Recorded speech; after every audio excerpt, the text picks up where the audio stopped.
Sirni gadaa falaasama jiruuf jireenya milkii har'aa tolchee egeree dhalootaa kan qajeelchu sirna guddaa Oromoon jaarraa hedduu itti fayyadamaa as ga'edha.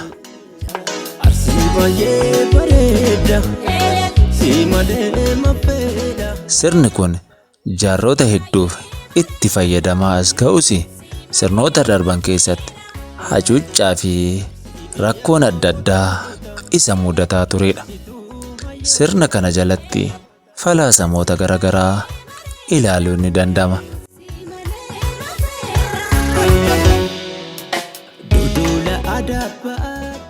Kanneen keessaa muraasni sirna guddifachaa, sirna irreechaa, sirna fuudhaa fi heerumaa fi sirna jaarsummaa ilaaluun ni danda'ama.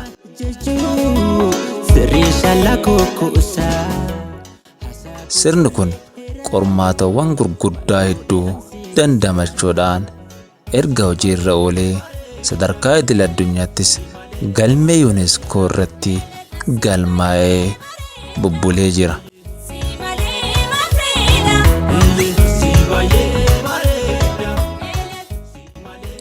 Oromoon sirna kanarraa waa hedduu baratee sabaaf sablammootaafis gumaachee jira.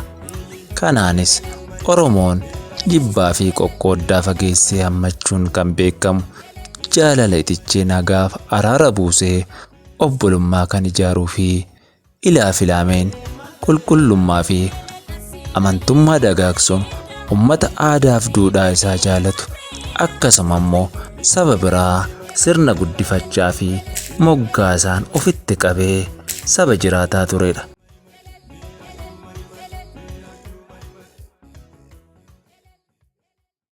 Sabni kun sirna gadaa irraa wantoota beekuu fi abbootii isaa irraa bare itti fayyadamuudhaan as ga'ee jira.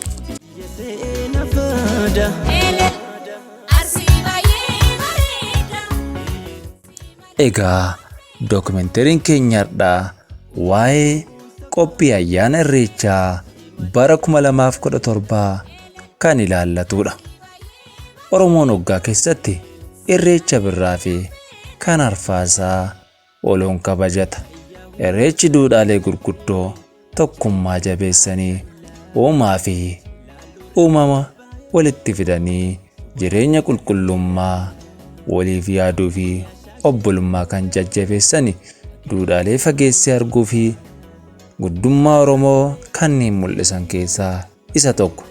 Waggaa waggaanis gamtaan bahee irreeffatee uumaa isaa waloon galateeffattee barri haaraanis nagaa akka ta'uuf kadhata.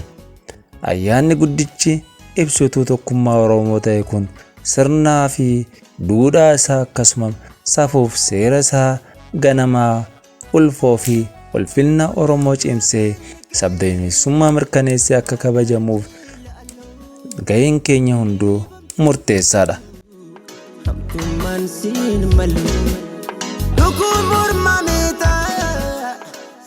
Kanuma bu'uura godhachuudhaan irreechi bara kanaa dhaadannoo irreechi eenyummaa fi tokkummaa Oromoo bu'uura jabaa irratti ijaara jedhuudhaan kan kabajamudha.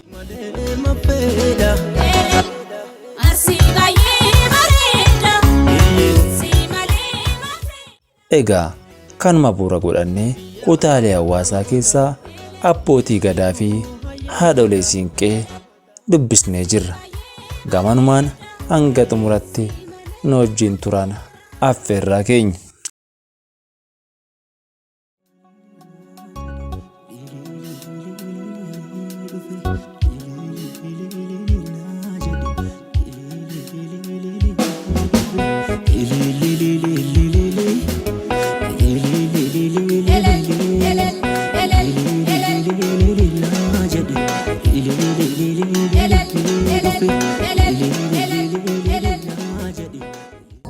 Waa'ee irreessa jechuun Oromoodhaaf aadaa isaati. Aadaaf duudhaa safuu ganamaa saniti.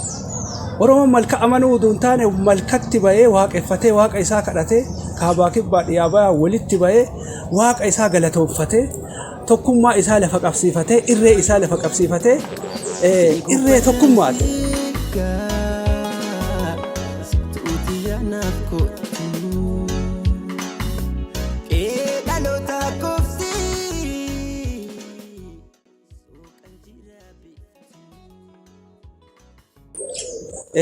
Irree tokkummaati. Sirna gadaa keessatti foolleen dabballeen isaa aadaaf duudhaa safuu ganamaa kagaleessa falaasama sirna gadaa Oromtichi ittiin buluuti. Hennaa kamiyyuu hin barbaachisa. Barbaachisummaa isaa ammoo nagaa labsa, tokkummaa labsa.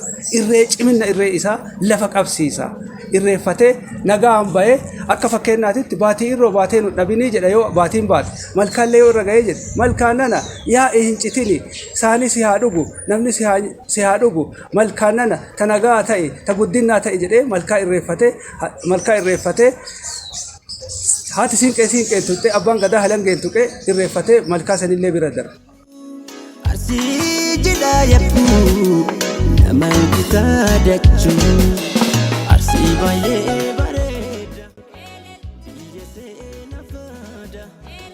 Aadaan keenya kana qaba. Aadaan Oromoo duudhaaf safuu ganamaa keessatti tokkoffaan sirna irreeffataa kana. Irree keenya nu jabeessi, irree diinaa huqqisii jedhee irreeffata Oromoo. Sabaaf sabalammii ammannee waliin jiraatarra ayyaana keenya waliin kabajjaarra. Sabaaf sabalammii illee ayyaana keenya akka magaalaa Nageelleetiin waliin kabajjaarra. Nu cinaa dhaabataniirra. Kanaaf bakka nu ammannee isaan waliin deemnutti isaan illee gammachuu nu qaban waan ta'eef bara kana bifa addaatiin kabajjina. Mootummaan illee ilaalee xiyyeeffatee hojjettoota mootummaa ogeeyyii baay'ee gannu buusanii uummata keessatti illee rakkoo haga ammaa gaafataa jiranii maaltu rakkoo jedhanii komii hiikaaranii komii tokko illee hin qabnu irreeffachuuf qophoofneerra. Bara darbe irreecha lufee haala gaariin asii yaanee nageenyaan naamusaan asii yaanee yoo deemnu yoo zuwaa hin geennu waan nama gammachiise keessa asii aga zuwaa irra qabnee aga Finfinnee alaabaa abbaa gadaatiin kallalanii nagaa buusanii mootummaa yookaan magaalaa keenya kana geellee asitti maaliif akka alaabaa abbaa gadaa qabu komii nu dhagame. Kanumaaf guyyaa gaafas nageenya wali nagaa hiriirsinaa misooma hin hiriirsinaa gammachuu hin hiriirsinaa nageenya ladda dhaabannee irreecha keenya aadaa keenya waan ta'eef duudhaa keenya waan ta'eef gammachuu akkuma bara darbeessa irra ammallee nuuf fooyyessanii akkasumaan itti gammannee itti yaaneetiin misoomsa galma keenya san irreecha keenya san irreeffatuu qabna. Nagayaan ammoo hiriirree dhadhnaa kama gabanaanuu nageenyi waan mishaa waan ta'eef haala gaariin akkasitti deema. Eegumsa godhanii karaa bu'uura keenya kakaleessa ittiin uume karaa bashannanaatiin bareedaan faayamnee aadaa keenyaaf duudhaa keenya qabannee eeddoo keenyaan akka wanti tokko nun turne abbootiin gadaatiif foolleen keenyaaf dubartiin siinqeellee akkasuma eegaatuma deemuu fedha qabna hin barbaana nuun haa ga'u galatuu rabbiin nu haa ga'u boqaa birraa kana kan dhugaa isaa galanni ka isaa haa ta'u. Wanti jedhamnu irreechi kunin aadaa uummata Oromooti. Aadaa uummata Oromoo kana keessatti Oromoon waan ufii kana waan kiyya jedhee ufi qabee akka waa tokko gufuun tokkottiin afoo isaan dhaabanne gufuu uf jalaa kaasee kadabe qajeelfatee itti deemu maaliif waan isaati waan ufii abbattiffataa wanti aadaan irreechaa kunin aadaa Oromtichaati. Qaaqa biraan barbaadu sannaa wal uumama kana wal mormii kanan barbaadu qajeeltoon geegeffatanii aadaa waan ta'eef aadaan xurii biraa itti makuun barbaachiftu aadaa tana bakkaan gaachuuf wanni tokkollee wanni afoo dhaabatu hin jiru gorsinee qajeeltoon waan kiyya jedhee ufi qabee akka uummanni geeggeeffatu dhaamsa akkanaa kana dabarsa. Maarri wanti eegamu foollee irraa abbaa gadaa irraa haadha siinqee irraa siinqee ofii aadaa uffannaa ofii abbaa gadaa irraa halangee ofii bokkuu ofii wantee ofii itti qophaa'ee ayyaana irreechaa irratti argamee ayyaaneffachuun mirga sabaaf sablammii kabajjee waggaa waggaan haga inni nuu dhufe itti nuu tolee itti gammannee kanaaf qophaa'uutu nurra jira. Qophii ayyaana irreechaa bara 2017 wal qabatee qophii guddaatu taasifamaa jira akka magaalaa keenyaatti.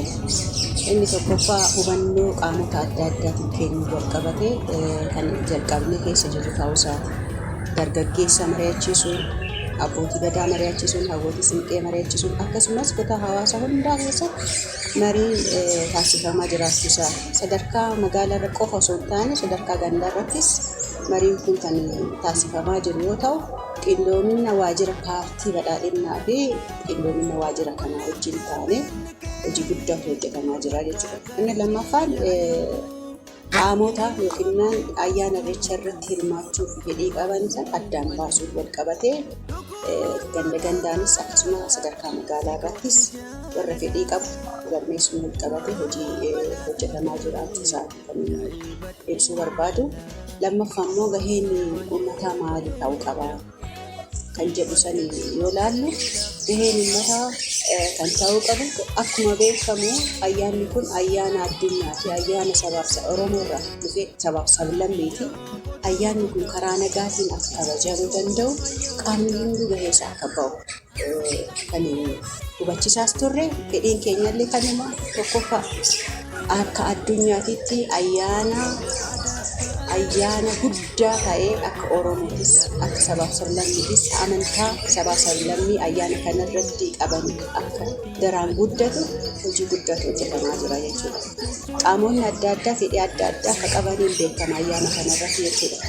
Keessattuu diinni maqaa uummata Oromoo balleessuuf maqaa ayyaana kana balleessuuf fudhatamummaa isaa balleessuuf hojii guddaa hojjetaa jiraachuu isaa irraa kan ka'e ilaalchaa fi fedhiin diinaa akka galmaan geenye hojii bu'uuraa qabu hojii ammarra qophiirra kaasee uummata hubachiisuudhaan karaa nagaa qabuutiin uummanni Oromoo hunduu akkasumas sabaaf sablammii hunduu ba'ee karaa nagaatiin ayyaana kana kabajee akka deebi'u hojiin guddaa hojjetamaa jira. Naman kita dachuu arsii baay'ee.